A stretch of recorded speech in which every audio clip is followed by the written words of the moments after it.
For as long as there have been people with an appetite for power, there have been people taking up arms, be they literal or metaphorical, against the threats that these individuals, cabals, and conspiracies pose to the ones that we love. And whether you choose to frame this in terms of a battle between the forces of good and evil, or in more modern practical terms, is irrelevant. It's a vicious cycle that consumes generations and nations in a miasma of trauma. And even though sociologists and psychologists tracked the issue decades ago, we seem to keep falling for the same old tricks. It almost seems like there is something in our DNA, some glitch in our neural code that attempts to block our effort to get a handle on this issue. But the problem is ingrained into our evolution. While priests, pundits, and politicians wax eloquent lies, and influencers and podcasters lull their audiences into deeper and deeper apathy, the predator lies in wait for the moment to pounce. It's relatively easy to do when your prey is distracted, its attention pulled away by the ominous promise of terrors to come. We seem unable to contemplate or contend with the fact that the threat has been much, much closer to home this entire time, and that it has already made itself comfortable, often wearing the face of someone that we trust and love. But it has. Generations ago. If the work that I have been doing up to now has been a human rights effort in micro, consider the conversation that you are going to hear today a discussion about human rights on a macro scale. Today, we are simultaneously pulling back and zooming in to where it all begins for each of us. In childhood. The organizations that I have spotlighted are important to be aware of, but not simply because of the influence they wield in our world and the harm that they have inflicted upon our people. They are important because within each, the same traumatic blueprint is exhibited. They are not unique, a fact which underscores how much work still needs to be done. I am doing what I can, but without the wisdom and insight from those who have lived through and survived abuse, I am fumbling in the dark without a light.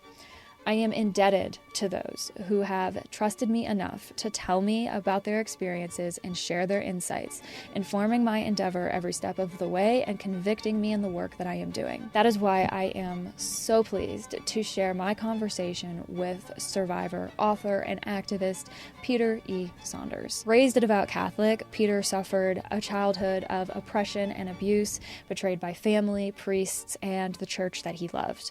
Unable to find adequate care as an adult, he founded a charity to support those who had been abused in childhood. His efforts garnered him international attention and support. Even the Vatican wanted him for the Papal Child Protection Commission, and for a time, Peter felt that he was a part of something positive and intentional. But although his position and celebrity afforded him the ear of the leader of the biggest organized religion in the world, not everyone appreciated his efforts. Sinister forces within secular and religious sectors have stalked Peter's steps for years, intent on silencing him once and for all. Silence is the predator's most powerful tool, and for a time, it seemed that it had been wielded against Peter successfully. In an effort to have the final word and lay the record straight, Peter wrote a book. And because of that book, I ended up becoming aware of his life and work. And that is where the conversation starts today, but that is not where it ends. My name is Beck Griffin. Welcome to the Deep Dive Project.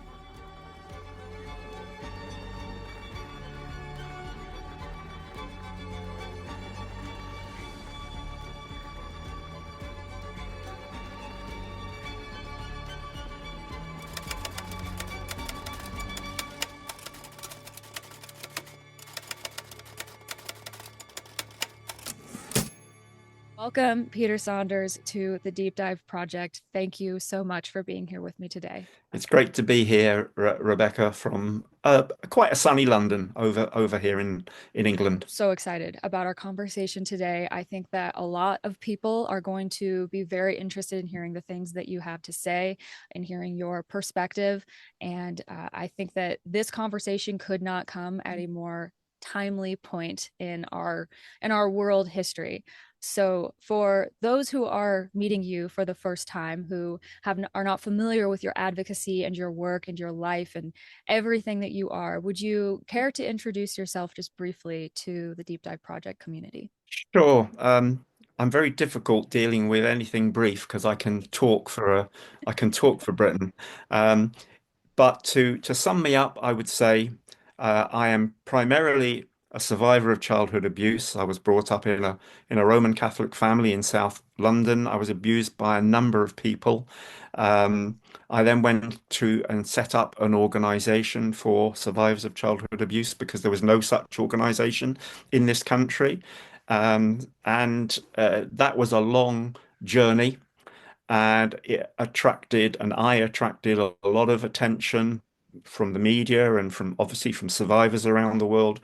One thing you will know, and I discovered is I used to think that I used to think I was the only one that had been abused as a kid. There's something about the isolationism, that you grow up thinking well, you think you did something wrong. You think you carry the shame, you carry the guilt, and sometimes there are adults later on who compound that by blaming you. We call it victim blaming. But in a word, I just didn't realize that there are millions of folk around the world that have suffered childhood abuse of all forms. Sexual abuse tends to capture the media attention, but physical abuse, psychological abuse, whatever you want, that they're all pretty insidious. They're all nasty, and they all tend to blend into one mess that leaves victim survivors feeling pretty awful. So I'm very happy that I set up an organization which still exists, but some bad things happened to me, and I was kind of closed down, and I think that was because when you put your head above the parapet on certain issues, you invite trouble. I never really appreciated that, Rebecca. People used to say to me with the organization, I did a lot of media. I would talk to the BBC, to independent TV. I did a lot of stuff with your media, with CNN and the Canadian broadcasters and so on. And people used to say to me, Pete, you're doing a great job, but just watch your back. And I used to say, well, why would I watch my back? I'm speaking truth to power. I'm speaking the truth. I'm not speculating about things. I'm simply saying it as it is. And clearly the knives, the daggers were out for me. And I was silenced in a very insidious and unpleasant way. And I lost my job, I lost my career, I lost my living. And it took me quite some time to recover, if you like, from that. And as a result of that, I wrote a book, and it's all in the book for any of your viewers who would like to get hold of it, and you can read the story, which I hope is very readable. I've had a lot of good feedback about the book. It's not a literary masterpiece. You won't need a dictionary by your side when you're reading the book. But I hope people are able to read it. I think it focuses on a very deep social problem, which is the problem of why people hurt children. And I don't have the answers to that, but the book certainly explores a lot of that. You asked for a brief, who am I? Now I've gone on a bit too long. No, that was wonderful. Your book, The Truth, the Whole Truth, and Nothing But the Truth, so help me, a spotlight on childhood abuse, and it's the story of your life and the story of your advocacy and the story of what happens when we as the ordinary citizens of this world decide to stand up for what is right and push back against what is wrong. And you Yes. realize very, very quickly, I know this, you know this, anybody who works in the human rights space knows that there are powerful forces at Mm, play, seen mm, and unseen, that are interested in keeping this information, this topic, from entering the mainstream society. There's been yes. a tremendous push to stigmatize any type of conversation around anything smacking of Yes. any type of child abuse or really just human rights violations in general. And I don't have all of the reasons. I don't have it hammered out exactly why that is the case, but I know that it's true. And Mm, to mm, your credit, in your book, and I just want to read this brief excerpt because I just think it's perfect. You were discussing the fact that you were being sort of shut down with a friend of yours, and you wrote that he was aware of what had happened to me, and his good question was, who was behind your downfall? All mm. I could say is that a few unpleasant people obviously were. They wanted me silenced. They succeeded. And Yeah, they did succeed for a time. For a yeah, time, the only way that you had to get your story out was through your book, which, in my opinion, should be read by anyone who is interested in understanding child abuse and understanding what happens to the people who suffer this sort of trauma as they move through their lives. yeah. It's such a powerful story. But for all of their efforts to silence you, you are here today sitting with me and we are having this conversation. And I would love to know from your own perspective and your own thoughts, how does it feel to be stepping back in and speaking on these topics again after being pretty much silent for so many years? Well, it's taken about 6 years from when I lost my job until I'm here talking to you. And I compare that to the average time at which an abuse survivor discloses the abuse that they suffered in childhood. And there's a number of different uh, opinions on that, but the general consensus is that it's more than 20 years on average from when a child ceases to be abused to when they may, I stress may, disclose that abuse. And that's pretty much a lifetime. So the 6 years has seemed like a long time for me before I've kind of, if you like, trying to come out again, as it were, and speak out. And I'm still quite wary that there will be people out there in this country, not in America, hopefully. I've got a lot of good friends in America, but there will be people here in the UK who will not want me back out, as it were, speaking out because they are the ones who silenced me. And I have a few names of people who I will never mention, but but they are people I know who would not want me to have a voice. And I cast my mind back to Rebecca to the early years of setting the charity up. I would approach sometimes quite senior politicians, members of parliament, your equivalent of Congress members or senators, whatever. And the vast majority were very supportive and said, "Oh, this is good, Pete. This is great. We need to support you. We need to set this. You need to set this organization up." But there were always some who, as soon as I had contact with them, especially if it was a one-to-one in, say, Parliament, as soon as I said what it was I was doing, you could see them physically change and actually back away from you. And all I could ever think was, they're an abuser, or they are a survivor that hasn't dealt with their abuse, or there's something else sinister going on. Because I can't see any reason why somebody would not engage with a person or an organization that was fully committed to supporting and protecting our children, who I would argue are our greatest asset. And, they are the adults of the future. And they have a right, an absolute right, human right, to have a safe passage through childhood. And yet, to this very day, children in this country, certainly, and around the world, still do not enjoy the safety that absolutely should be a given. The topic of child abuse ties in with just human rights as a whole. We're talking about human rights, and why those rights have not always been automatically extended to children is a mystery to me. This is something that you talked about in your book, the fact that legislation to protect children has been woefully slow in catching up with the modern age and other legislative decisions that our governments have made to protect other groups of people.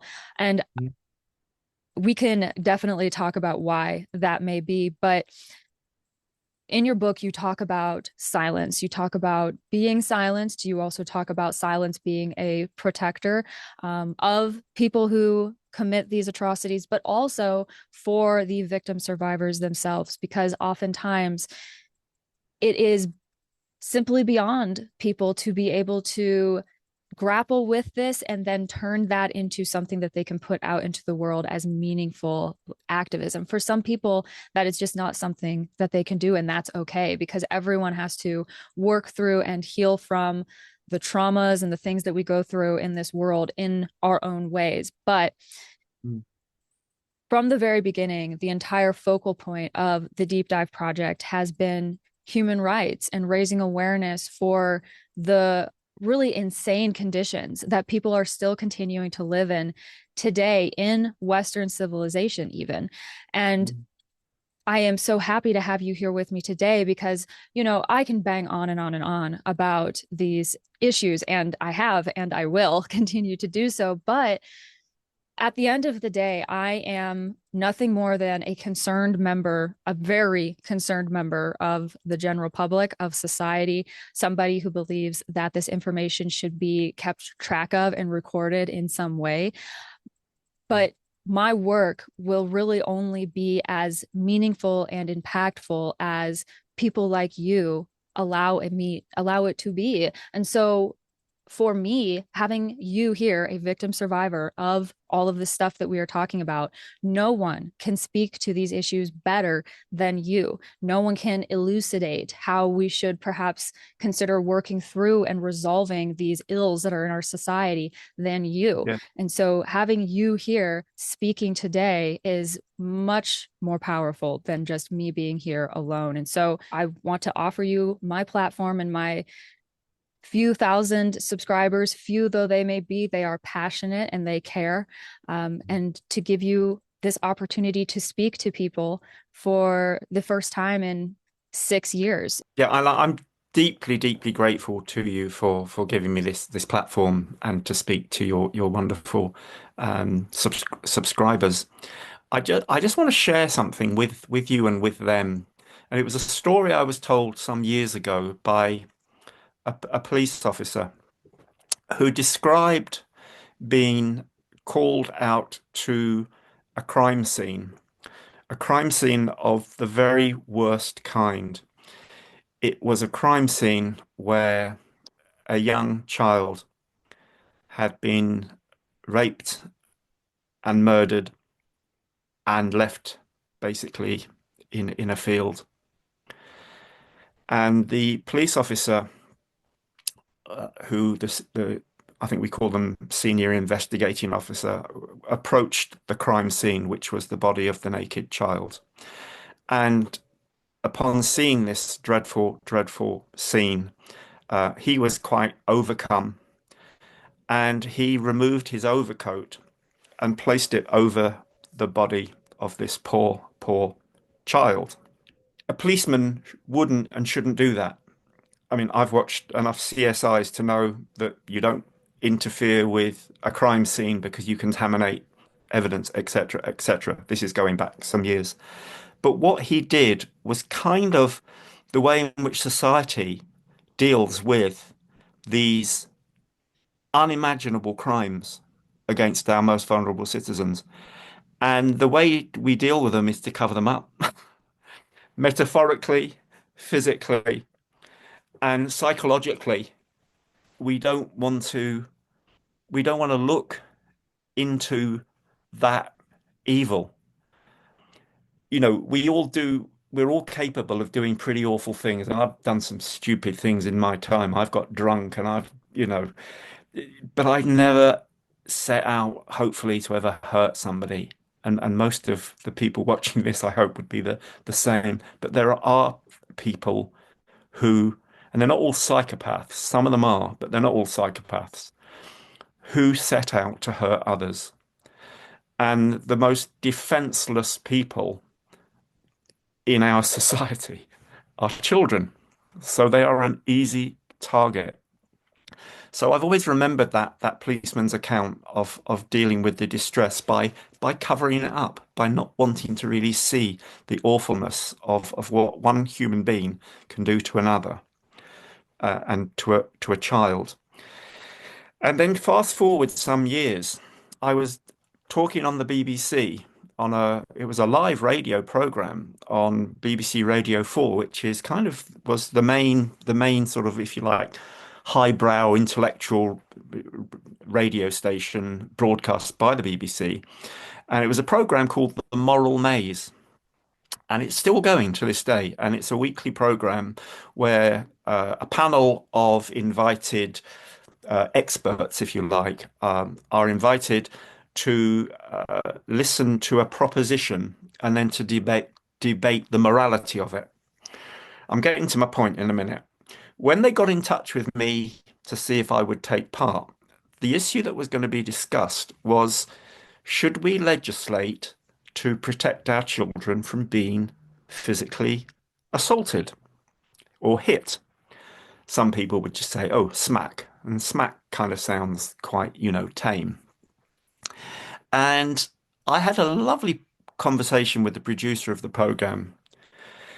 And I said, yeah, I think legislating to protect our children from all forms of abuse is long, long overdue. They've done it in other parts of the world. They've done it in Scandinavia decades ago, and the result has been amazing of taking violence out of the way we bring up our children. And one of the reasons I was so passionate about it was I was brought up in a household and went to a school where physical punishment was kind of normal. I was scared of being hurt.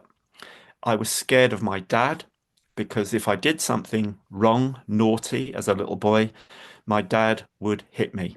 It was always done in a very controlled manner. It wasn't a violent outburst, but it hurt. And I would be caned or I'd be put over his lap and spanked. And one time I do remember him smacking me around the face when I must have done something terribly, terribly wrong, and I can't remember what it was. Um, and what that did to my relationship with my dad was it meant that I was scared of him and I didn't really have a relationship with him other than one of fear. And I think I wrote about this in the book. That relationship only actually improved, or we only had a relationship as he got a lot older. And then when my dad was dying and he was on his deathbed at home, I got very close to him and we talked. And of course, I couldn't tell him what had happened to me. But the thing was, if I hadn't been scared of him, if I'd had a loving relationship like I've got with my kids, I hope, and my grandchildren, where there are no secrets, where if there's something going on, just speak about it. If I'd had that with my dad, I'm 100% sure he would have stopped the abuse when it started as a child because I could have talked to him. But children, if they can't communicate, if they can't talk to the people who are there to protect them, then they stand no chance. And it was when my dad was dying that I kind of promised him that I was going to try and sort stuff out in my life and in my family's life because our family was very dysfunctional, and I would argue what's left of us is still quite dysfunctional in some way, although I count myself very fortunate that I've had years of great therapy. I had years of having great faith, and I've had some wonderful, wonderful people in my adult life that have loved me and cared for me and supported me.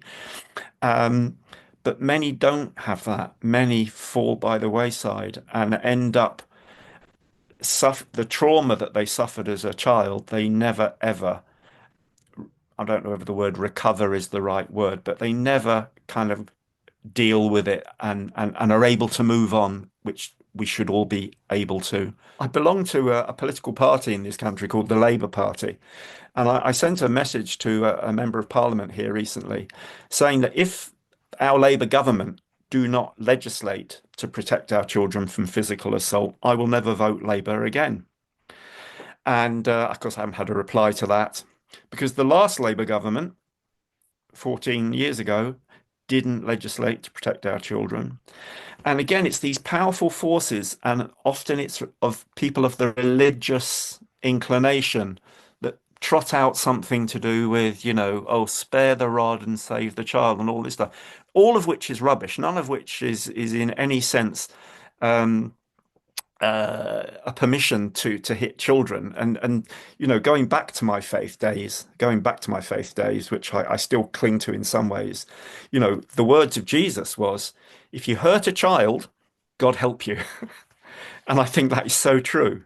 And there were one or two other very choice expressions that Jesus allegedly said about, if you destroy the innocence of a child, better you hadn't been born, better you be cast into the ocean with a millstone round your neck, etc., etc.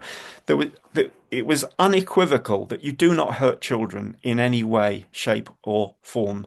And yet, in this country, and I'm certain it's the same in many of the states in your country, it is still legally okay to hit a child. Yes. And if we can't legislate to change the culture around that, then how we are ever going to really face the problem of the widespread sexual abuse, psychological abuse of our children, I do not know.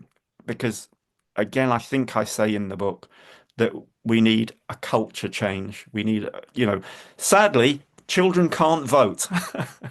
If they could vote, it might be a different ball game. But children can't vote in this country. It's 18.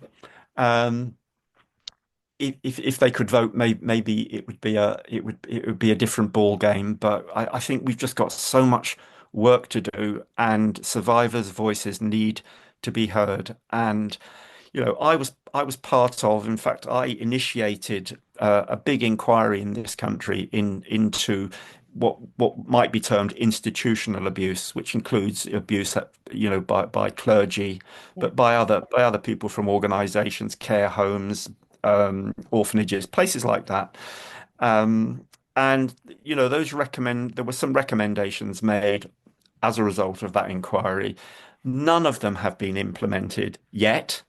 Again, if our Labour government do not, then they're never going to get my vote again. But I do believe that they will implement some of them. Um, but it needs to go a lot further, because inherently children, certainly in this country and in many other parts of the world, are still not safe. I think you're picking up on something that is really, really key here, which is that, well, and this probably goes along with people wanting to cover up the problem of child abuse and not have to look at it. But when you say child abuse, people think in extremes. They're thinking a child being bound and gagged and thrown in a Yes. closet, or, the most disgusting predatory behavior that you can think of. But in actuality, what really begins to erode the, I would say it erodes the free will of the child, because it reinforces the thought that they are meaningless, that they have no power, that they have no voice, that the feelings that they have and the thoughts that they have are not worth hearing or not worth Yeah. expressing. Yeah. uh, Discipline, the type of Hmm. discipline that we are discussing here, I would even consider certain types of emotional treatment abusive as well. That's Yes. where all of this kind of begins. It begins in the home. And even to that point, we know, statistically speaking, children are more likely, and you can speak to this yourself, more likely to be Mm. abused by a family member or close relative than they are by some stranger in a white paneled van with puppies and candy. Indeed, indeed. And that is a myth that persists as well.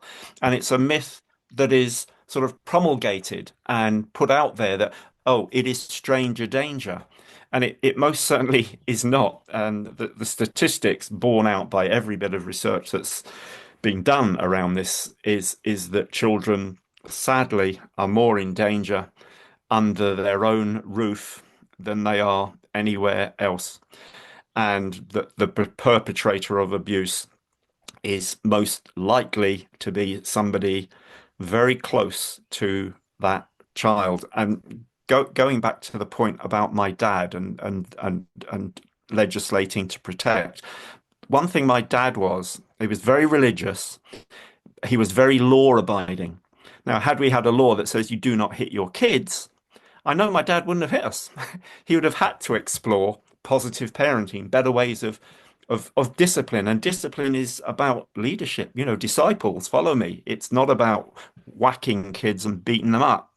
Yeah, no, you're absolutely right. And another kind of thing that comes out a lot when we talk about child abuse in this country, and again, it's predominantly the kind of right-wing think tanks or the right-wing organizations, most of which seem to be of a sort of right-wing inclination, is it's none of your business. Hmm. It's none of your business how I bring up my children. If I want to, if I want to discipline them with a thumping, then you can go take a hike. And that is still very much the culture in this country, and um, we have a history of our main politicians, our major politicians. In fact, most of our prime ministers have gone through a school system called the public school system, which is a private school system. It's the opposite of what you understand in America about private schools, public schools, where violence and beatings have been routine. And in fact, other forms of abuse have been quite routine. And if you were to Google some of the best known private schools in this country, and God knows why Britain sends so many of their children, wealthy Britons, send them to boarding school. I do not know. We're such a small country. There's no reason to send our children off to a boarding school. But the wealthy, a lot of the wealthy still do it. And these schools, including the big names like Eton, which is where most of the royal family send their children. Umpteen prime ministers have been through Eton, or the big Catholic schools like Ampleforth College up in Yorkshire. These have all been breeding grounds for abuse, and so uh, we produce men, and it is predominantly men who come out severely damaged, severely damaged. Um, but but they still own the country. They still run the country. And so we're being governed by people who have actually suffered all sorts of abuse themselves. But the old saying, uh, it never did me any harm, Well, that is a load of rubbish. And if you were to ask the partners of many of these men, and as I said, mostly men, are they damaged individuals?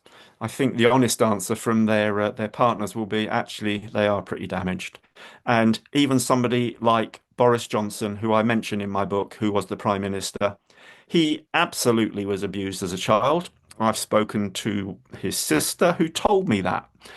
And I won't go into any more detail than that.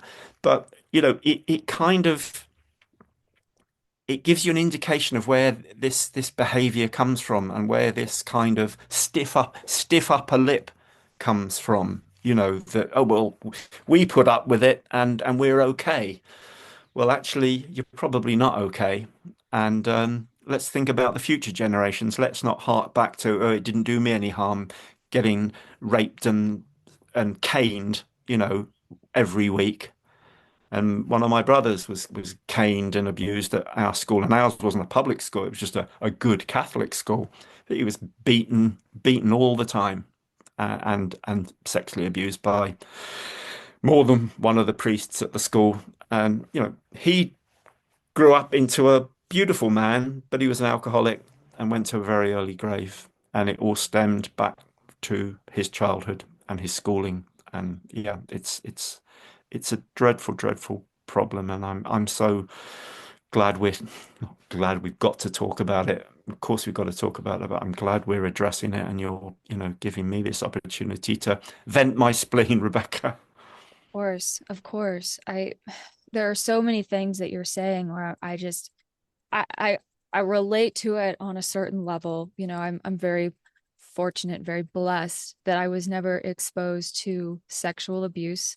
But, I think in this country and in your country as well, I think there's a fundamental misunderstanding, like I said, of what child abuse is. And there is Yes. an unwillingness on the part of parents to acknowledge, one, that the things that happened to them as children were disordered and wrong, and that, two, that is not the way to continue going forward. And I think it's hard for people to do that because no one wants to say, my parents abused me. It's a terrible thing Sure. to have to Yeah. say. But the simple Yes. fact of the matter is, I think we need to be honest with ourselves and have a conversation about the kinds of people that we might be today if we had not been hit and beat by our parents as children. And Indeed. I didn't even have the presence of mind to ask myself that question until I really started getting into the work that I am doing now, listening to survivors' stories and hearing your perspective and everything, because it's all part and parcel of the same thing. And a Yeah. mutual friend of ours and I have talked a lot about trauma and Mm. what that does to a person, how it manifests through their life. And I think you hit the nail on the head with people like your Prime Minister Boris Johnson. And then there are people over here in my government who are also examples. We are dealing with people who are deeply, deeply traumatized, Yeah. deeply damaged. And we know science, sociology, psychology has demonstrated that while not all people who have been Mhm. abused will go on to be abusers themselves, you are a Sure. perfect example of that. There Sure. is a percentage of people who will take the things that happen to them and go on to enact them on other people. So Yes. knowing that, it seems very, very plain and simple to me what the Mm. solution is. And yet we struggle to get to that point as a collective society. And to my country's credit, I have my bones to pick with this country's policies and government and politics and everything else. But on a people level, the citizens Mm. of this country, I do see change happening, but it's coming from the grassroots up. It's coming from within these homes, individual parents, millennials, and now Gen Zers who are going to be having children. They are choosing intentionally to do something different. But Yes. I have to think to myself, we're dealing with a generation of people, maybe not Gen Z so much, but definitely millennials who Mm. were very often exposed to dysfunctional parenting techniques. And we can Mm. have the presence of mind to say, I don't want to do that way. That is not what I want to do. That is not who I want to be. Yeah.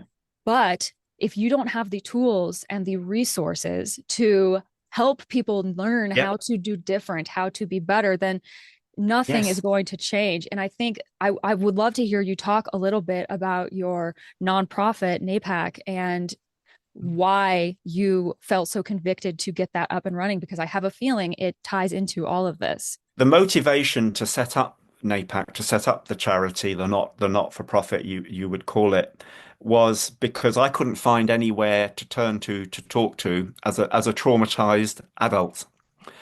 And this was a little bit before the internet, really. So I would go through all the telephone books and look for whatever, and you could find helplines for all sorts of problems. Whether it's your little puppy's gone missing, there's a helpline for that, or protect the hedgehogs, or all and sundry. But there was nothing for an adult like me to be able to contact somebody and talk to somebody who understood.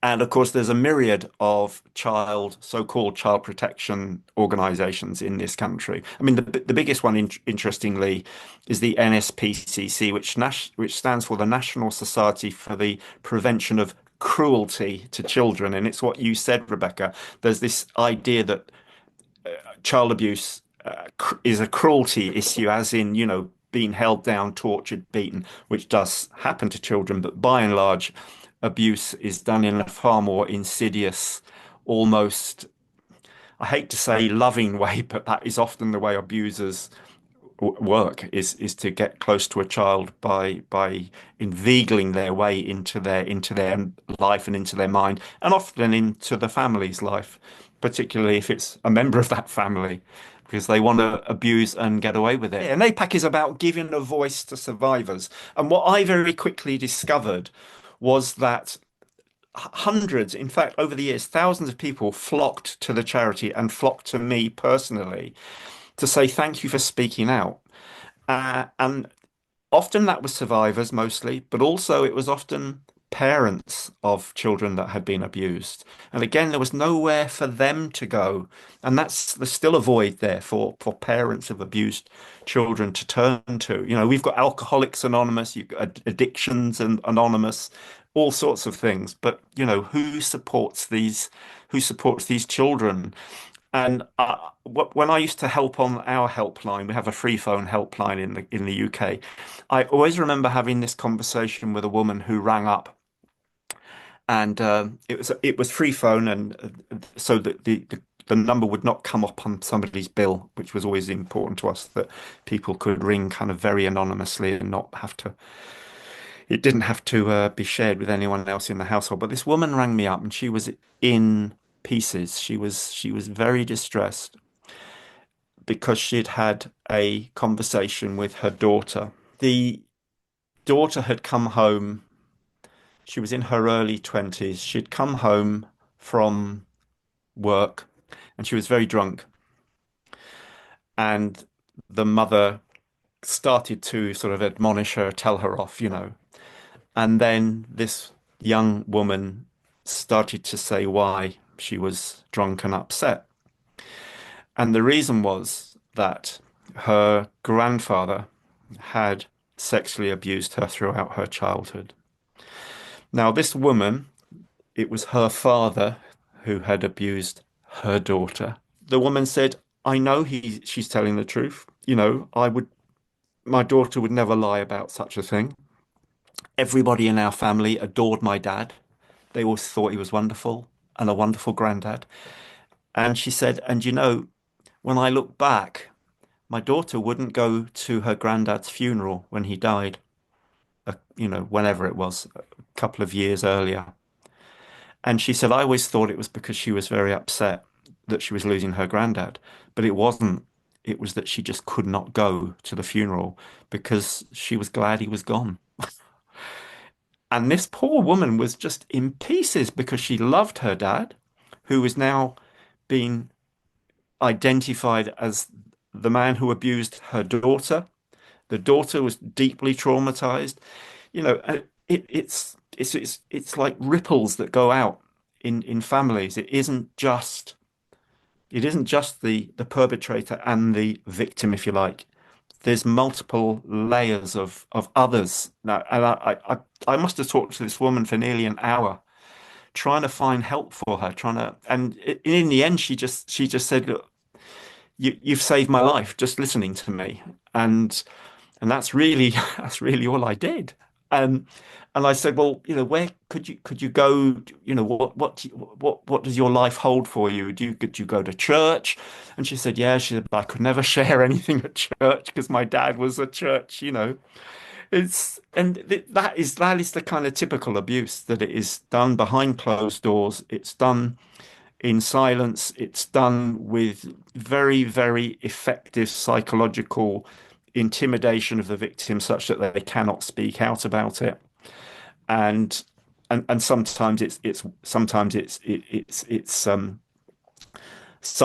there are absolute threats made, and I used to hear from people who said I could never speak out because I was told that if I did, my mother would go to prison, or I would go into a home, or if you tell anybody, daddy will go to prison.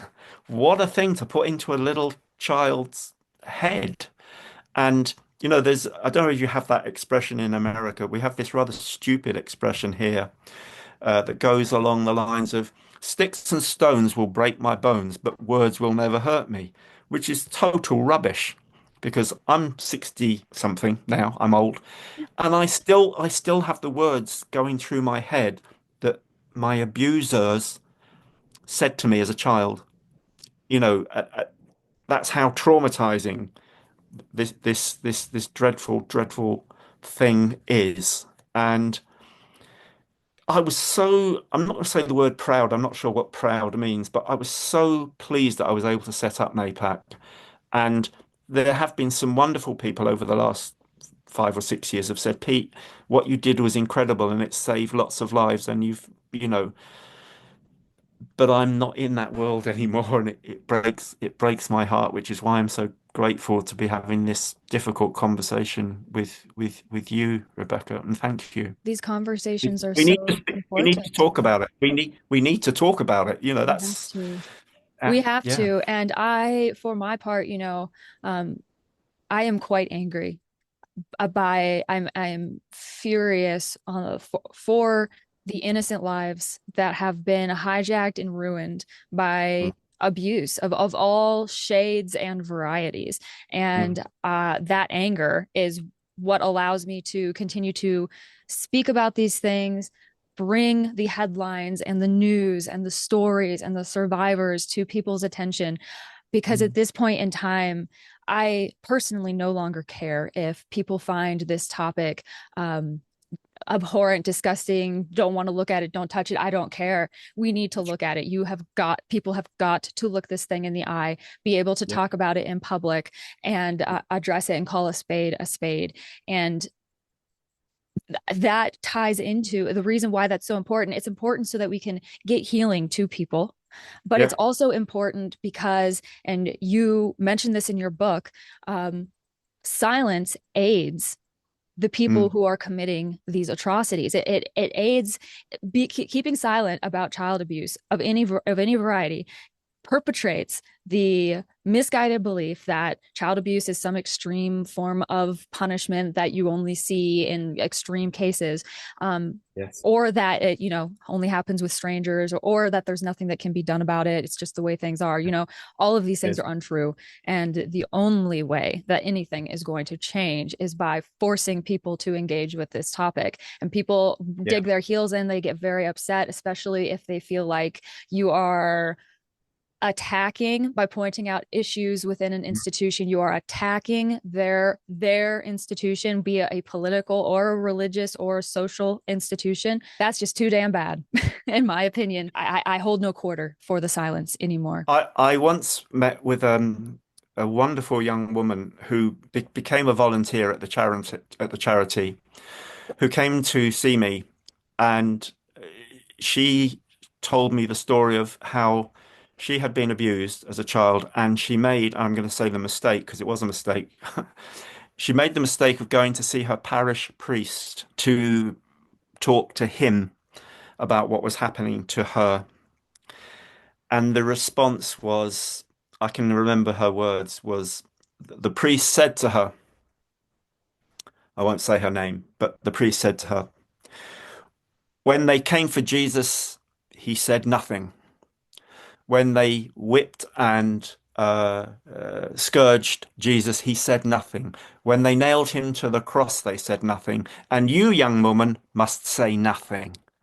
Now, this was a Catholic priest telling a child who was being abused that she had to keep quiet.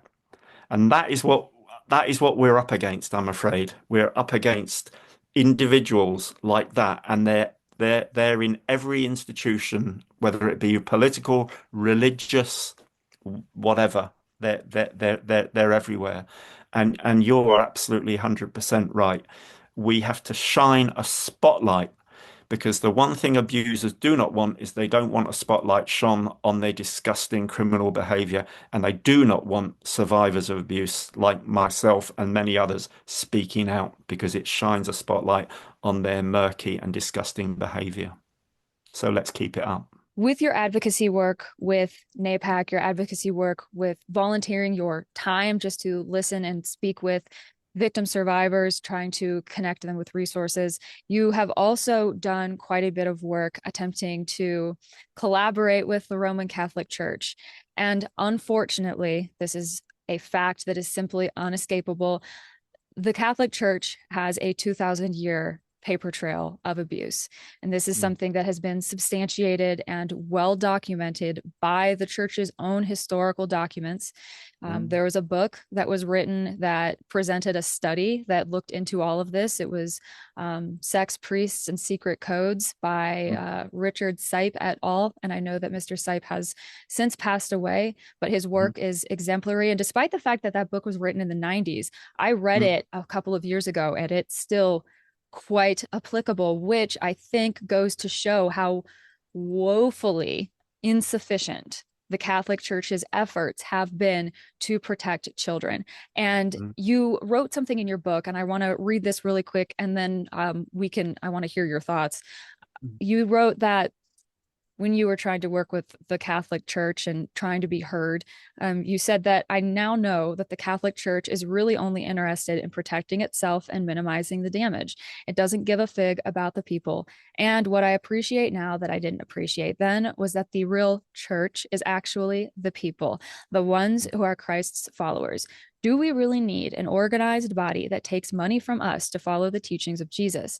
If God is all powerful, why is it that every Christian church on the planet appeals for money? How come God is not so good with the finances? And I love that because that is a question that I have asked myself on numerous occasions. Um, but you know intimately what it's like to try to work with the Vatican. I want to hear about your experiences from the beginning all the way to the bitter end, and your thoughts and perspective on the Catholic Church, because whether or not people are going to like the things that you say, I believe Mm. that you have the position of authority because you are speaking the truth as someone with firsthand knowledge. Because there will be watching this who are still probably church-going Catholics, and I can assume and believe totally that they are good people and lead a good and faithful life. And what I would say to them is that, my experience was being raised Catholic, abused by a Catholic priest, and went on to meet the Pope and so on. But it's every religious organization has questions to answer over Yes. cover-ups. Absolutely. I remember going to it was called a Male Survivor Conference in New York City some years ago. And one of the breakout groups was for people who had been abused in a clergy setting. So the majority, and it was a male only conference. The majority in the breakout group happened to be Roman Catholic, of which I was one. I call myself a recovering Catholic. But there was also people from the Islamic faith. There was also a couple of people from the Jewish faith, and there were one or two others that I can't remember. And that really opened my eyes that it isn't just the Catholic Church that covers up and protects itself before anything else. And I've never understood that. And you mentioned the paper trail going back a couple of thousand years. And again, you're spot on with that. It reminded me of another very powerful quote from somebody who actually happened to be a Roman Catholic, a guy called Lord Acton, back at the end of the 19th century, who is often quoted as saying, "Power tends to corrupt. All power corrupts absolutely." And what he was referring to actually was papal power. I Uh, didn't know that. That's one of my favorite oh, expressions. yeah, yeah. He was. That was in. It was in a letter he had written to a bishop or a cardinal or something about the abuses of papal authority. Um, and it is a very powerful. And look around today at our politicians and what is going on in the world. But to come back to the church, I mean, like many of your subscribers, I was brought up in what seemed to me to be a loving Catholic community. The church was a good experience going to church. I served mass from a very early age.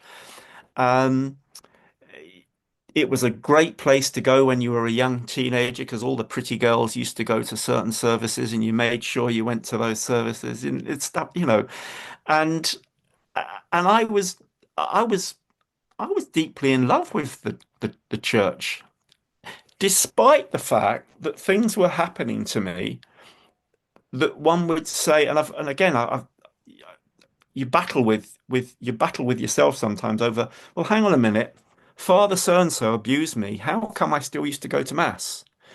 But there was always like a disconnect. And because I always had faith in a God, I always thought that kind of God. I don't know. I always thought there was something wrong with me. I always thought that I deserved what happened to me.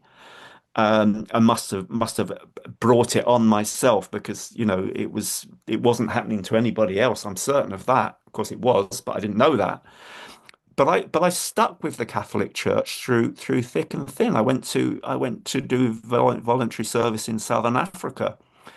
And I had some amazing experiences there. And I re read a, I wrote about them briefly in the book, where I met some amazing priests who really lived the life of a true Christian, where their life was dedicated to helping people, not asking for their money, but for helping people to get through challenging life. And in that part of the world, life was very challenging, partly because people were absolutely poor, and partly because there was a civil war raging around, that left a lot of bereaved families.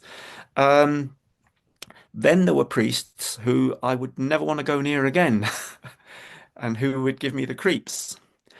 And when I set up NAPAC, I had a and I don't think I put this in the book. I should remember, shouldn't I?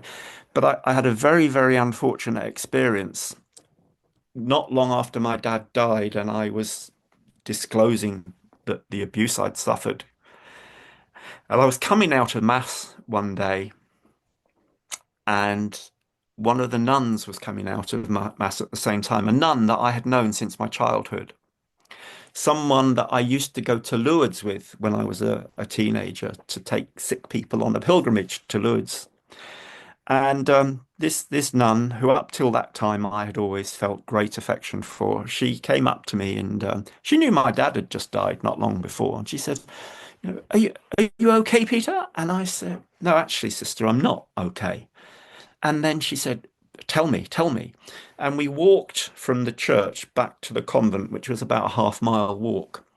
And I kind of told her everything that had happened to me, at the hands of the family member, the priests, my primary school teacher at the Sacred Heart Primary School. And her response, again, I haven't really seen her since, and she'll be elderly now. Her response was, you haven't been to the police, have you? And then the other response was, you need to pray about forgiveness. And I've had that said to me a number of times over the years. And I remember thinking, yeah, I can understand the concept of forgiveness. I can understand the concept of, you know, when you have hatred for somebody, it's you that suffers, not them. Um, and I was just staggered that her first instinct was to protect the perpetrators and not the victim, which was me. And it reminds me one time of an article that I wrote for a newsletter, for the charity newsletter, about the subject of forgiveness. And it was a good article, probably got it somewhere still.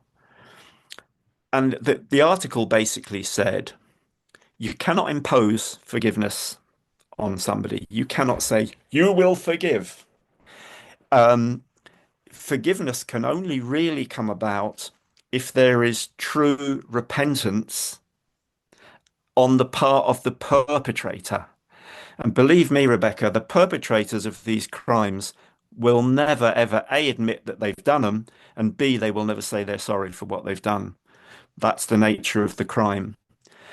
And so, yeah, I am all for forgiveness if it helps people to move on. And when people say I forgive, that it doesn't mean that they're going to let the person off the hook. The person still Exactly. needs to go through the criminal system and be dealt with appropriately. And that's the right word, appropriately.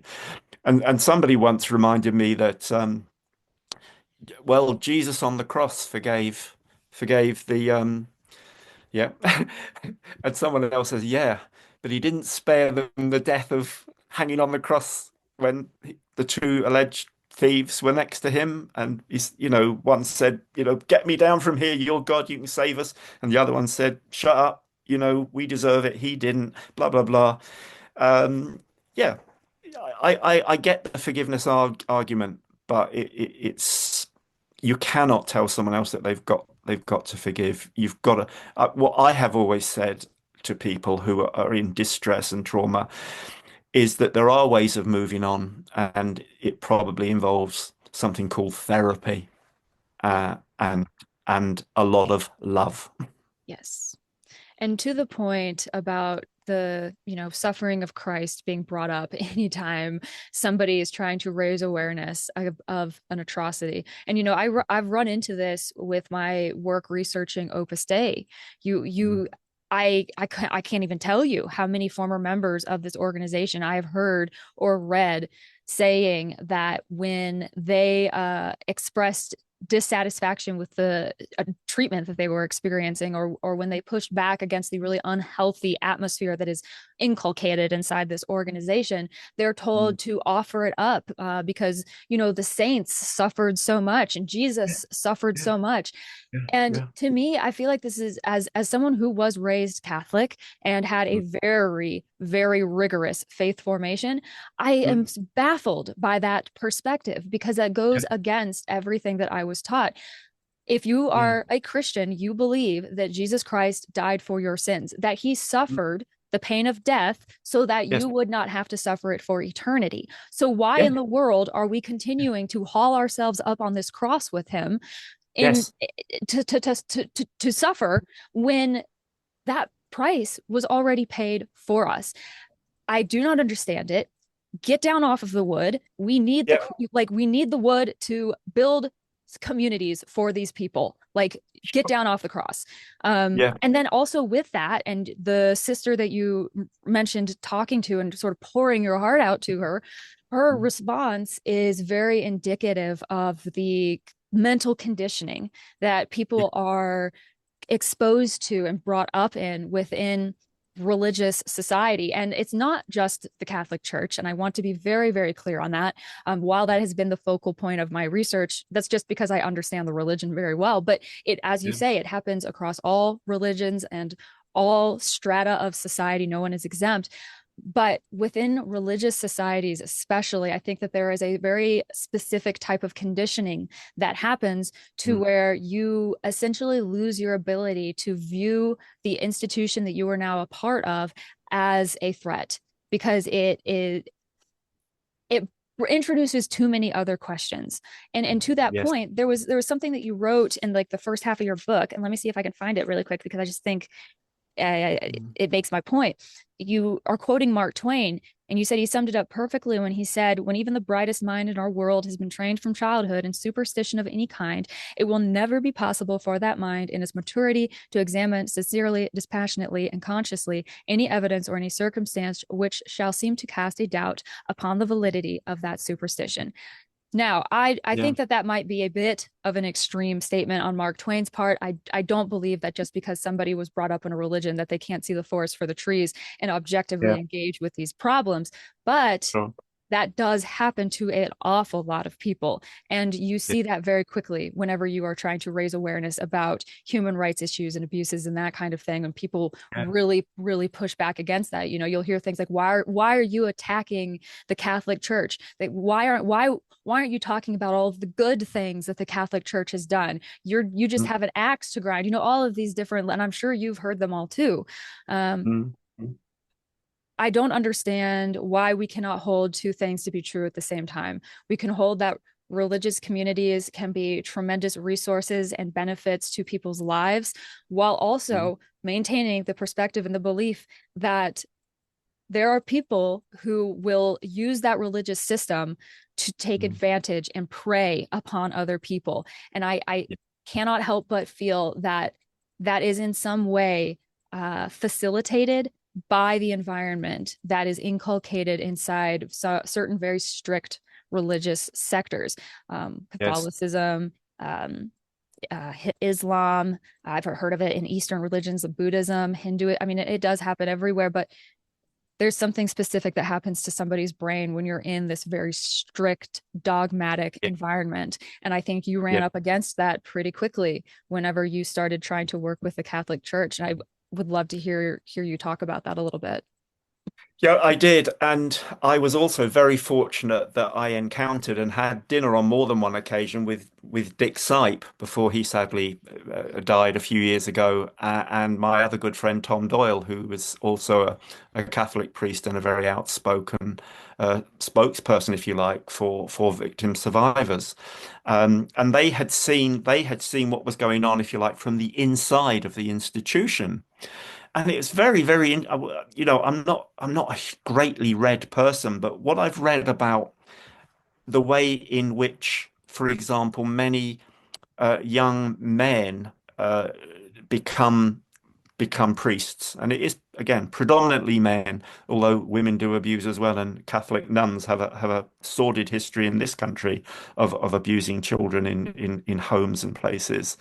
But if you take a child into a and I've got a very good friend of mine who is a Catholic priest. He decided he was going to become a priest and went off to seminary when he was about 14.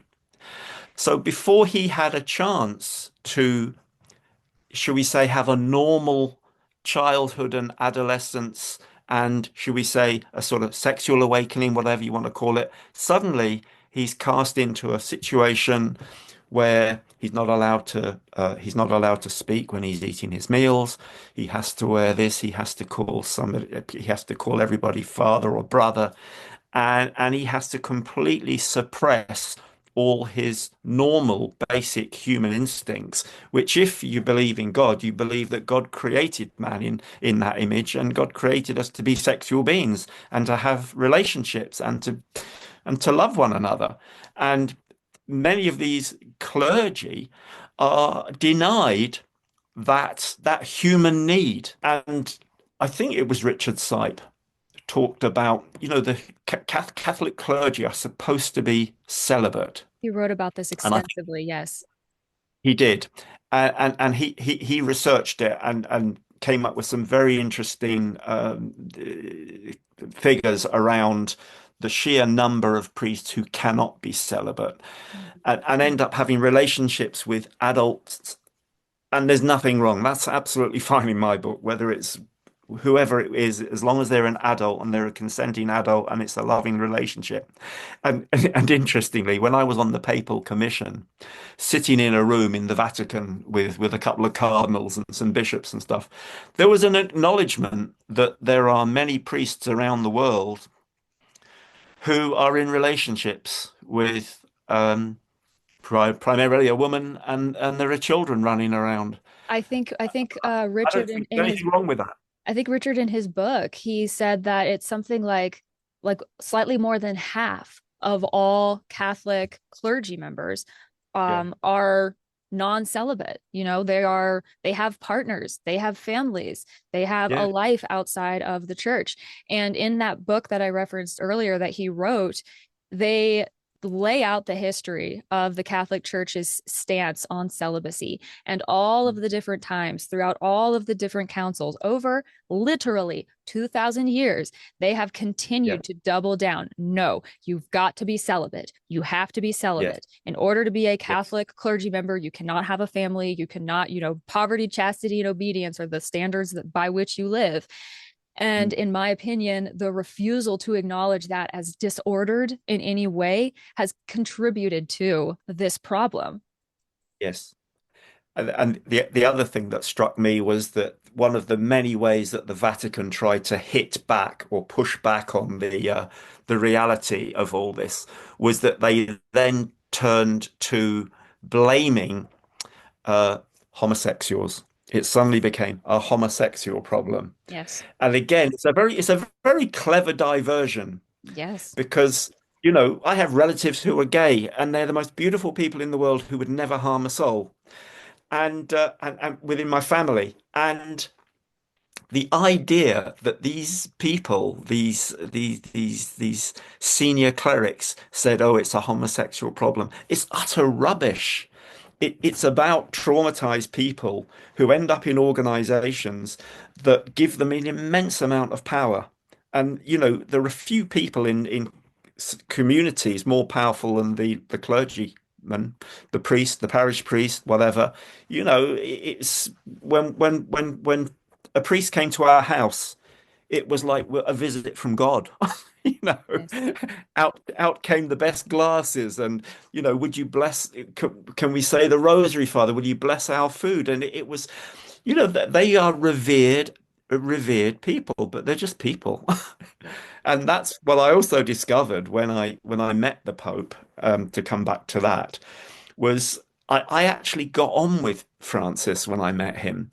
And this was in the very early days of his papacy, at which point I genuinely believed that there was going to be change. I thought that this is the man who's going to do things, because I'm there sitting with him, chatting with him, and having little jokes with him, and discovering that he's actually quite a normal person. But then it's like the shutters come down. It's the shutters come down, and the all the yes, I'm going to do something. Yes, we can work together and do this. Suddenly, I was shut out of the Vatican because I was getting too much of a voice. I was being given too much airtime. The Times and the New York Times and CNN wanted to interview me about what was going on. And I was willing to speak to them, and I wasn't supposed to speak to them. I was supposed to keep quiet. And again, that's the way these religious organizations work. So there was a tinge of feeling sorry for Francis, because I realized that he's surrounded by vipers. Yeah. But as Richard Sipe would have said, and Tom Doyle says regularly, the Pope is an absolute monarch, and there are things that he could do that he has refused to do.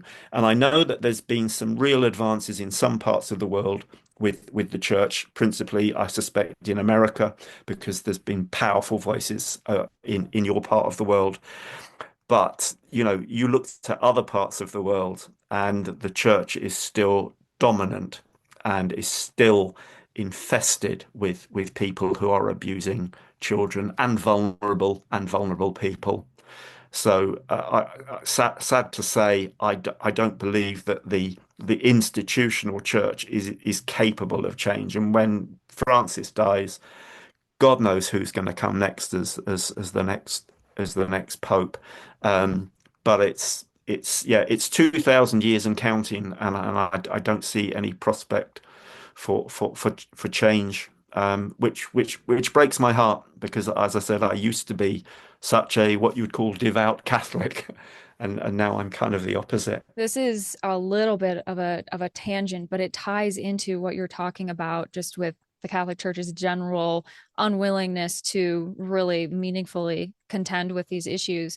But back when I first began to what we call deconstruct my religion, my religious perspective, I was really working through what I believed, why I believed it, where those beliefs had come from, the whole Mm, kit and caboodle. I stumbled upon quite a bit of information about the Catholic Church that I had never been told. mm, And I, significant historic events that I mm, was never told about, like the Magdalene laundries in Ireland, for mm. example, or the reform schools in Canada and the United States, or, Yeah, there are some things that have happened in the Philippines. yes, Um, yes, and what I picked up on very, very quickly is that if you go and you read media from Catholic apologists, and I'll just call them, regardless of whether or not they're posturing as journalists, talk show hosts, whatever, they are apologists for yeah, the Catholic Church. You yeah, do not have to read very far before you find like scapegoat red herring type statements being made, like, well, we live in such a fallen world, and it's just everyone's so sexually depraved, and it's the homosexuals. I've heard that. mm, I've heard that my entire life, that the whole reason why yeah, the Catholic Church has gone down the drain is because of the homosexuals.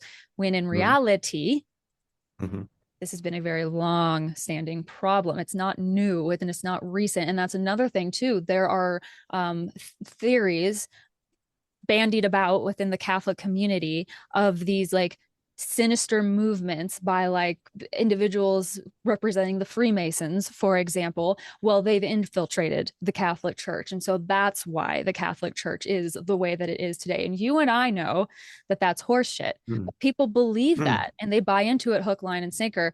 And I think it's because, and I've talked about this a lot, there is an element of fear at play. I mean, there Yeah. fear is a through line throughout this entire conversation, but especially because you're talking about people's discomfort around the concept of death, what happens after we die, the entire inevitability of it all. People want assurances and they want comfort and they want somebody to pat them on the head and tell them that everything is going to be okay. And for Yeah. 2,000 years, the Catholic Church has been more than happy to lay out a very dogmatic, very, you know, straight and narrow path for how to achieve their version of nirvana. Um, Yeah.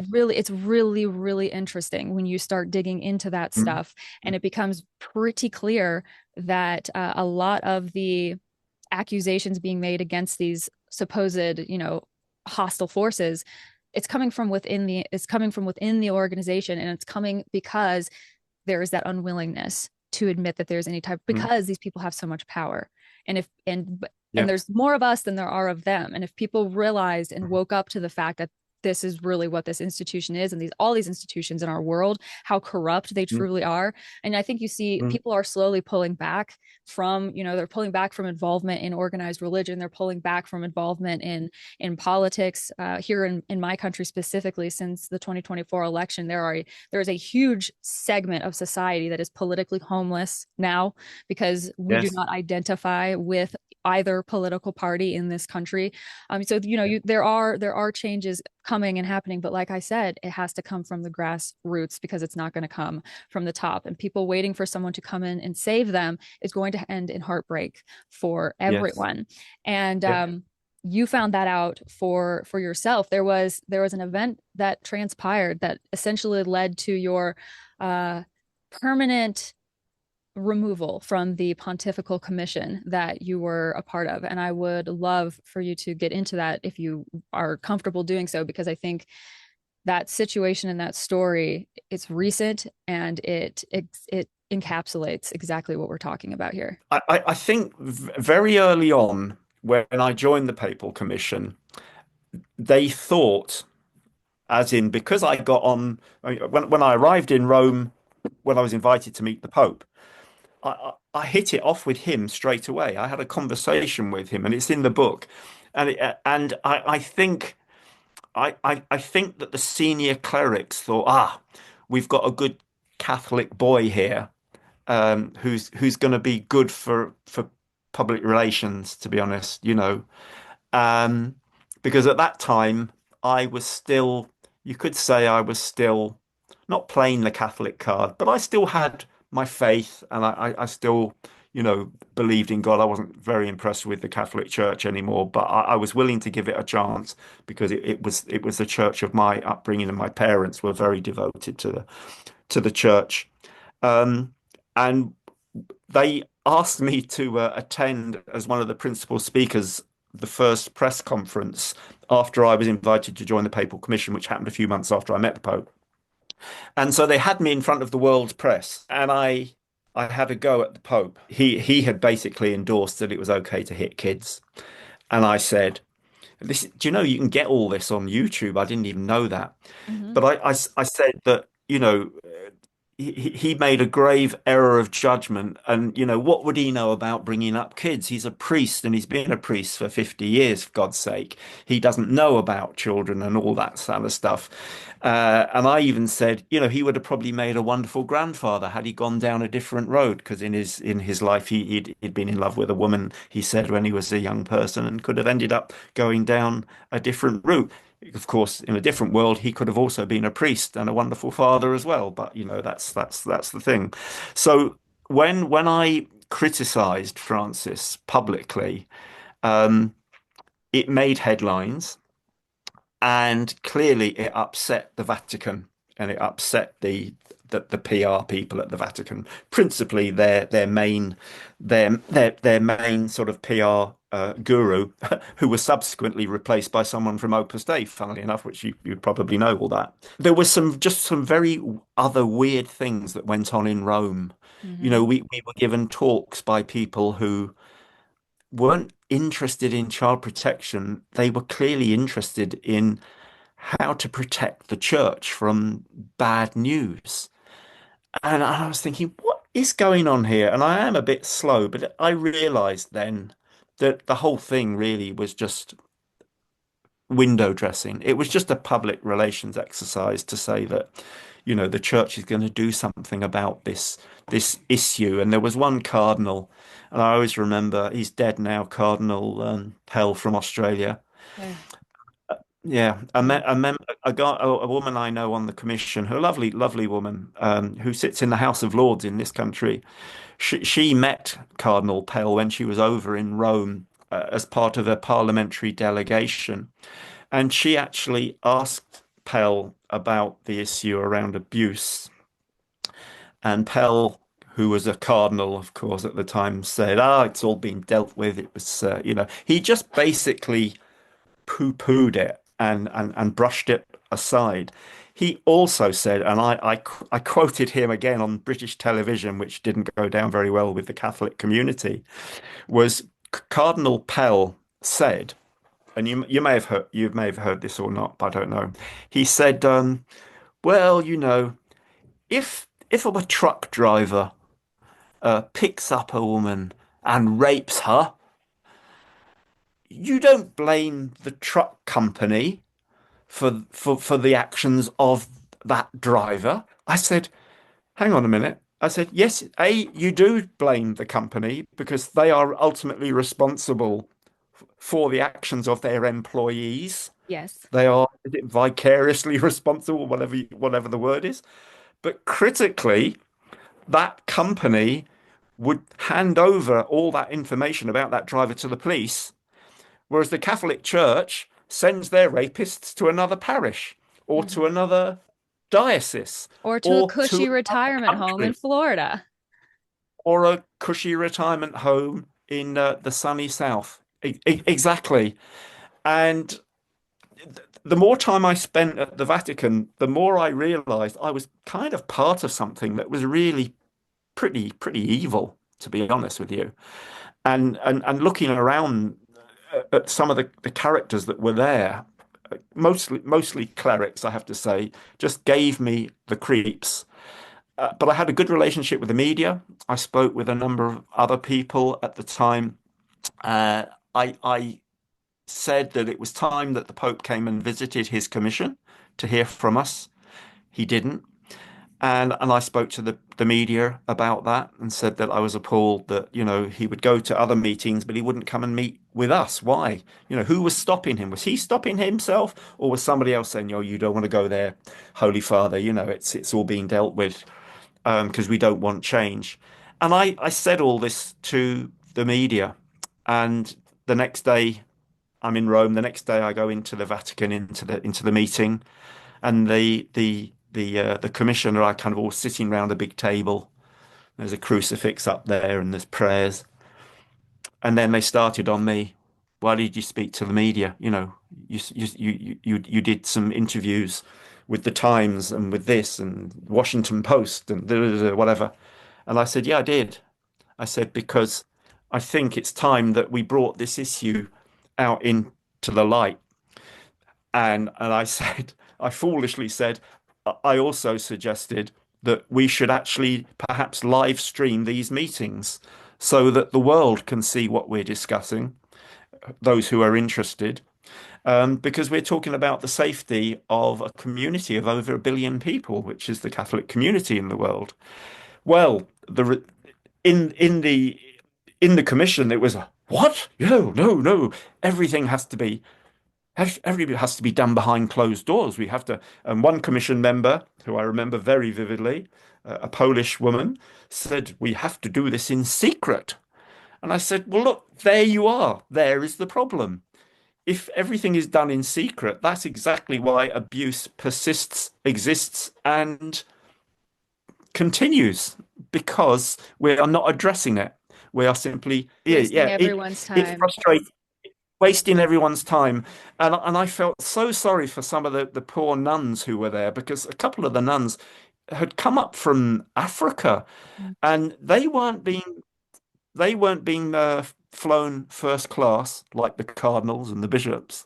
They would have been economy class. And I remember one poor nun who was absolutely lovely saying they had to hitch a lift from the airport into the Vatican.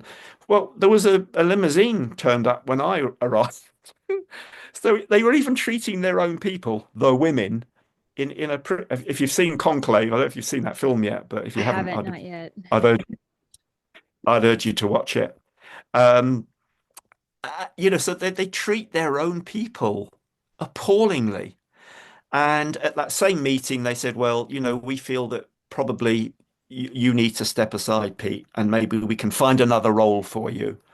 And so they kind of had a vote, do we vote to give Pete a leave of absence? It was basically saying, are we going to sack Pete or not? And I think there was only about one or two abstentions, but the rest of them voted to get rid of me.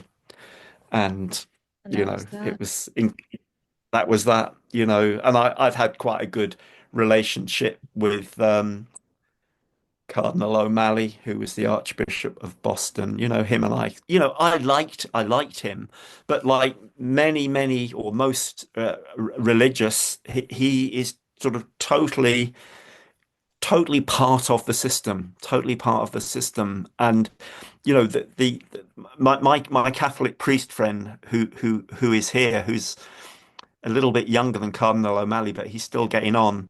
He never wanted to be a bishop or a cardinal or anything. He always wanted to be a priest for the people. And a bit like those, the priests that I met when I was in Southern Africa, the real priests, the real pastors, people who cared, and it wasn't just about preaching.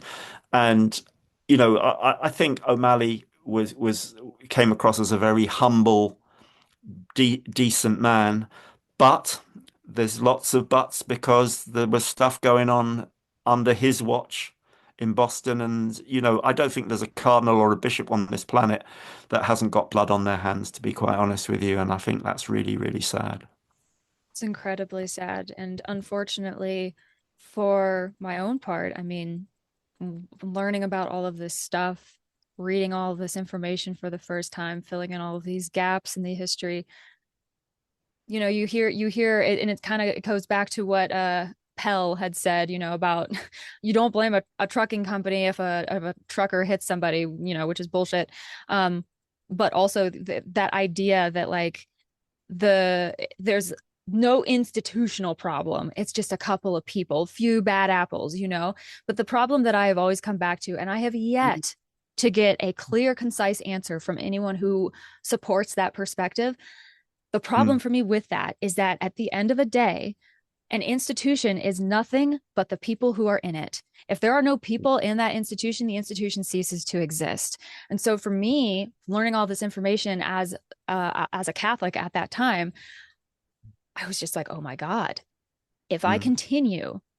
to support this religious institution by virtue Mm. of the fact that I am participating in the religious observances, going to these buildings and these facilities, interacting with these people, I am essentially, it feels to me, and I know that not everyone feels that way, and that's perfectly fine, but to me, it felt as if I were complicit in the Yes. things that were happening. And I could not be a part of that. And that was ultimately what clinched my decision to leave. And it's heartbreaking because let's presume for a moment, this is up for debate, but let's presume for a moment that every single thing that is in the Catechism of the Catholic Church is true and factual. Let's presume that transubstantiation does actually occur during the Mass, during the celebration. That means that the holiest of holies is being handled Mm. by fucking monsters. By Yes. monsters. Yes. I don't, and for me, I would rather never receive those graces ever again than to Yep. receive them at the hands of people like that. Yes. And I have to think that Jesus Christ must be horrified to see Yes. what has become of his church on earth. Yes. And so Yes. for me, there's no excuse. There's no way to reason my way out of it. And unfortunately, as you learned yourself over and over again, you want to place faith in these leaders, be they civil, political, or religious leaders. You want to believe they have the best interests of their people at heart and that they are there for the right reasons. Mm. Perhaps some are, but you can't know that. There is no way to know. And even it was personally for me disappointing to read about the late Basil Hume and Mm. his entire approach to the entire issue, which was pretty lackluster. I mean, you went and you had a conversation with him. You felt like you were heard and he understood the issues that you were raising and that he cared.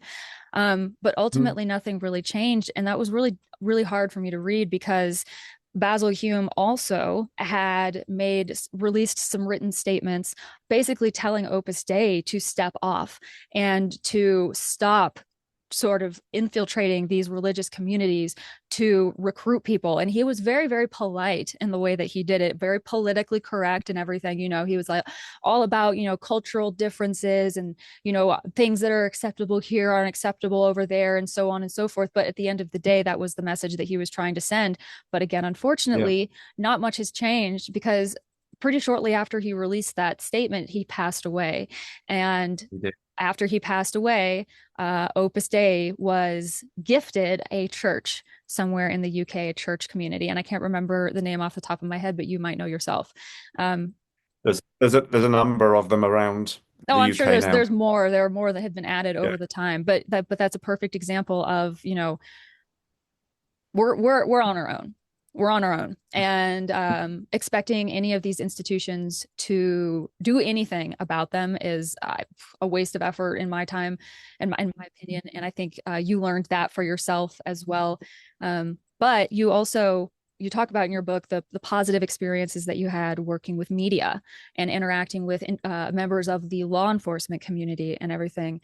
And I think that Mm. um, grassroots journalism is still a very powerful tool. And also, even though there are so many problems with the justice system in my country, and I'm sure it's very similar in yours, there are people who are trying to do the right thing. I would love Mm. to hear some of your experiences interacting with media and then also with law enforcement and just your perspective on these sort of two different communities and how they view this issue and whether or not you think that they are being proactive enough. Mm. Well, to take the media first, during my 20 years of setting up and running the charity, I had an incredibly positive relationship with virtually all the media that I came into contact with. And um, I can remember doing so many interviews where at the end of the interview, whether it was radio or TV, I'd come off air and either the presenter would say, "Thanks, Pete, that was amazing. It happened to me as well." Mm. Or I'd get out of the room and be going down the corridor at the BBC, and someone would pop out who had heard or listened and said, "Can I have a word for a minute?" And I'd say, "Yeah, yeah." And "Oh, I just saw you talking on the TV, and, da, da, da, da. And it happened to me as well, or it happened to my relative." And the media were brilliant. 99.9% of the media were brilliant. But in the last 20 years, I'm afraid that the media in this country, as well as probably over in your part of the world, has become far more politicized and politicized for all the wrong reasons, i.e., more of the sort of right-wing conservative, uh, repressive, oppressive nature of those kind of thought patterns, which I can't get my head around. I mean, I can't get my head around how uh, America, this country, how we are cutting our aid budgets and things like that. To me, that is the work of the devil, that we're not doing stuff like that anymore. and the media have become more and more silent on issues that they should be shouting about because of the influence and the control of these, well, let's call them the billionaires and the oligarchs who seem to control everything now, whether it's your Musks over there or your Rupert Murdochs and these characters who wield such absolute power that we mentioned earlier. Um, and the media can be such a force for good. It's such a way to reach out. And thank goodness that we have people like yourself and many other good people like you who are doing the work you're doing, because we have to have these conversations. We have to mobilize. We cannot let the oligarchs and the neo-Nazis, and some of them are not even neo, some of them are just Nazis, taking over the world. And that is the path we're on. In terms of the criminal justice system, law and order, again, we have a woeful history in this country of too many cases of abuse being uh, closed down for Yeah. all sorts of reasons. And it's always something that comes from above. And again, it's one of those sort of I was at a meeting at the House of Lords in Parliament a few years ago, and there was one of the women, a lady, a baroness, was saying, well, of course, we all know that children lie about these matters. And sitting next to her was a psychotherapist of sort of 40 years standing. It was a German woman. She was amazing. She turned to this baroness and she said, Baroness, I have worked with children for 40 years. I have never once heard them lie about these issues. And it just shut this woman up completely. But that is the woman whose husband controls the BBC, or that is what we're up against. Um, I've met many policemen over the years, and they've all been committed, decent people. And I've been and spoken at police conferences. I've been down to police authorities to talk to their child protection teams. And I've always had nothing but admiration for 99 out of 100 of them. In terms of priorities of crime, sadly, child protection, crimes against children are still way down there. I don't understand that. They should be at the top, but they're not a priority. Some police forces now will say yes, they are, but in terms of resources, the resources put into child protection has always been minimal. And there were some very prominent politicians in this country. One in particular who I never met him, but I used to watch him on TV, and I always thought he was okay as a politician because he used to speak his mind, and he was from up north, as in the north of England, and very down to earth. Now, it turned out he was a prolific abuser of boys. The police officers who were involved in investigating this man when he was alive had got enough witnesses, victims, to speak out that they were going to go and arrest him. Now, this man was a member of parliament. Before he was arrested, these police officers up in Yorkshire or Lancashire, anyway, up the north of the country, they got a visit from the British Secret Service, Mm. who demanded that the police hand over all the documents about this offender to them, and that's the end of it.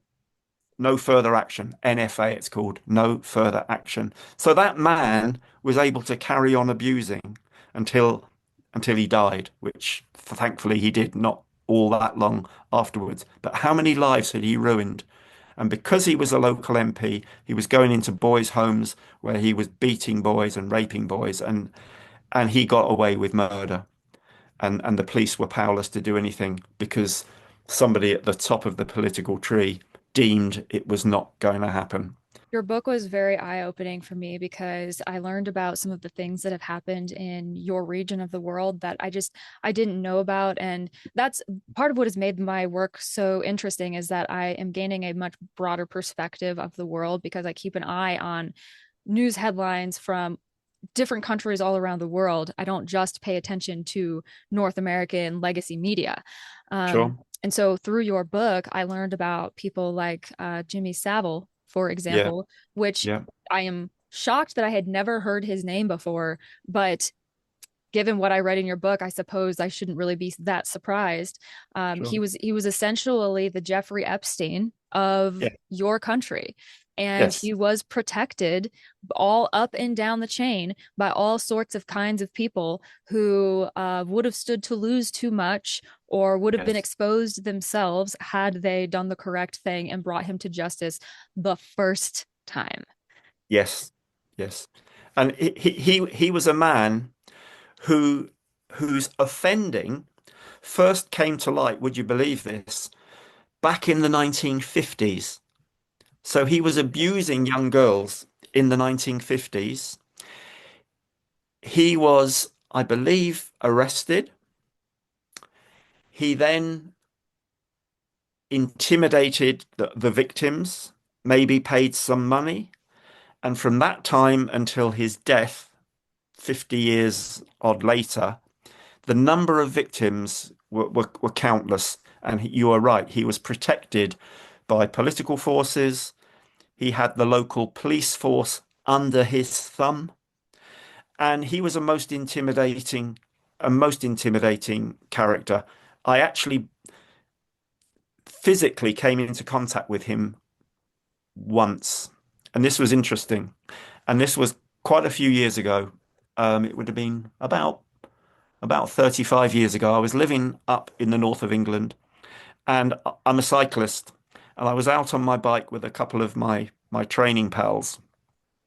And as we were cycling over the Dales, the Derbyshire Dales, we noticed ahead there was like a little convoy, and there was a chap who was doing a sponsored walk, and he was walking from John O'Groats to Land's End, which is the extremes of the UK. And it was this guy called Jimmy Savile, and Jimmy Savile was a household name, and he was a very popular character, certainly with a lot of young people, because he had a weekly pop radio show on the radio. He used to do something called Top of the Pops, which used to be on British television every week. And he was this flamboyant, eccentric, idiotic kind of guy. When we got alongside him on our bicycles, we expected him to be the nice guy that we saw on the TV or heard on the radio. And we rode up alongside him and we said, "Hi, Jimmy," not knowing anything about his history then, of course. And he just said, "All right, lads, on your way, on your way." He was quite unpleasant. If we'd been three young girls on bicycles, I'm pretty damn sure he would have said, "Right, I'll meet you in my caravan down at the end of the road and we'll have a drink together," or something like that. He was a prolific abuser, and he got away with murder over decade after decade. And yeah, what more can you say? And of course, he had a wonderful Catholic send off from the cathedral up in Leeds when he died. Your book, I will be leaving a link to purchase it online for anyone who has not read your book yet. It is a must read for anyone who would like to have a more holistic appreciation of this issue. And in fact, I'll link some other titles down below as well that I think are just important reading for people who are ready to actually contend with this issue. We have been talking for quite some time, and I could continue to talk to you until the sun sets, but I don't want to take up all of your time. You've been so incredibly gracious. So, is there anything else that you feel you must say to me or to my audience here today that you haven't yet? I would say, first and foremost, thank you to you. You're welcome. The amazing work that you do and the amazing person you are. And thank you to those people who have managed to stick with this conversation, because I know I do go off at a tangent from time to time, and I do talk too much. But I think the way that we tackle these problems, and there's no bigger problem than the protection of our children. Just keep doing what you're doing, and to everybody out there, yeah, please buy my book. That would be very helpful to me. I didn't write it thinking it would ever make. But somebody told me you'll never make money from writing a book, and I think that unless you're Jeffrey Archer or J.K. Rowling or something, you never make money from books. But I wrote the book as a statement of truth, and that's why I couldn't think of a better title than The Truth. Maybe it's a naff title, but No, it's but perfect. I would implore people to read it and to feed back to me and to be in touch. And if anyone's over in the UK, I'd always be delighted to meet up and discuss this with anybody anytime because I'm retired. I'm very fortunate. I've got a wonderful wife. All of our kids are grown up. We've got loads of grandchildren and stuff. But th this is the passion of my life is to make sure that what happened to me doesn't happen to others. And mercifully, our children and our grandchildren are growing up in a loving, violent, free society, well, house. Yes. And that's really, if the world is just we have so many problems and so many fears and anxieties. And to finish off with, for our people of faith, the expression that Jesus used more than any other reading the Bible were three words, was do not fear. And apparently in the Bible, he said those words on 365 occasions, which just happens to be the number of days in the year. I don't know if that's coincidence or whoever wrote the Bible, whoever it was, probably lots of different people. I think that's quite a powerful message because J Jesus, for me, is about love, not about putting the fear of God into anybody. And if you do believe, then you have my deepest respect as well. I am so incredibly grateful to you for your unwavering dedication to this cause and to raising awareness and to, if nothing else, creating a safe environment for your own family and for the children that you have had. That that is so incredibly powerful. Ending those generational scourges is Yeah. so challenging, and it's powerful. I've watched my own parents do that, and it's powerful and it's liberating, and it sends ripple effects out through society beyond just your own immediate family into the people that your family members interact with and who they will interact with. It's everything. And for my part, I have loved the opportunity that I've been given to speak to people like you, people like Gareth Gore, numerous other just incredible activists, writers, journalists, people who are genuinely trying to do the right thing. And for you, you have so much wisdom and perspective because you've been alive so much longer than I have. And I had somebody comment on a recent episode of mine. They were like, this is all old information. You kids, I knew this back in the day, whatever, whatever.